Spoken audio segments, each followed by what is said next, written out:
అప్పుకు నామాలు పెట్టింది మీరు. అద్వానిని ఏం చేశారు తమ్ముళ్ళు? అందరూ వాచ్ చేశారున్నారు కొండలందరూ. అవునా కాదా అని మిమ్మల్ని అడుగుతున్నా. గుజరాత్ లో జరిగిన సంఘటన, గోద్రా సంఘటన తర్వాత ముఖ్యమంత్రిగా తీసేయాలని వాజ్పేయి గారు ప్రతిపాదన పెడితే ఈయన్ని కాపాడింది అద్వానీ గారు, ఈయన్ని పెంచింది అద్వానీ గారు. ఈయన ప్రధానమంత్రి అయితే కూడా సహించి సీనియర్ అయినా సహకరిస్తే కనీసం దండం పెడితే నమస్కారం పెట్టినటువంటి సంస్కారం ఈ ప్రధానమంత్రి నరేంద్ర మోడీ గారిది. అది ఈయన అహంకారం. చాయ్ వాలా అంటాడు, ఆయన సూటు బూటు చూసే మాత్రం కోట్ల రూపాయలు, లక్షల రూపాయల బూట్లు. నేను అప్పుడు ఇప్పుడు ఒకే బట్టలు వేసుకుంటున్నా.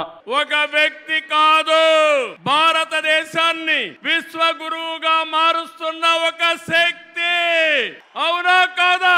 మోదీ అంటే సంక్షేమం, మోదీ అంటే అభివృద్ధి, మోదీ అంటే సంస్కరణ, మోదీ అంటే భవిష్యత్తు, మోదీ అంటే ఆత్మ గౌరవం, ఆత్మవిశ్వాసం.